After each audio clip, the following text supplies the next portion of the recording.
daeth y byd i stop dros nos. Y syniad o fywyd normal wedi ei chwalu.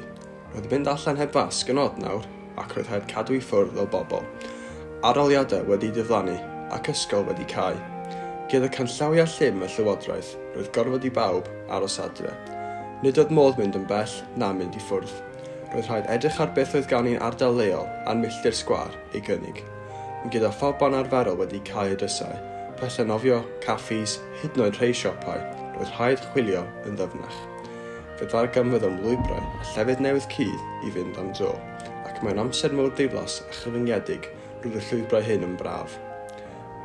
Wrth i'r wythnosau lusgo heibio, roeddem yn sylweddoli na fyddai hyn ar ben yn fuan. Byddai'r pethau roeddem wedi gobeithio i'w gwneud yn cael eu rhoi at naill ochr. Cofnod gyrhaeddiad, ymweld â theulu, priodasau a hyd yn oed gwyliau. Popeth oedd wedi gynllunio nawr yn gorfod cael ei ganslo neu symud. Roedd rhaid i ni addasu a gwerthfawrogi beth oedd ganom. Daeth y pobl o'n cwmpas i'n teulu a'r bobl yn ein cartrefi yn fwy a mwy pwysig i ni gyda phob wythnos. Ond dim teulu oedd yr unig bobl bwysig. Roedd hi'n clapio brwd bob nos Iau yn dangos ein gwerthfawrogiad i holl staff gwych ein ysbytai.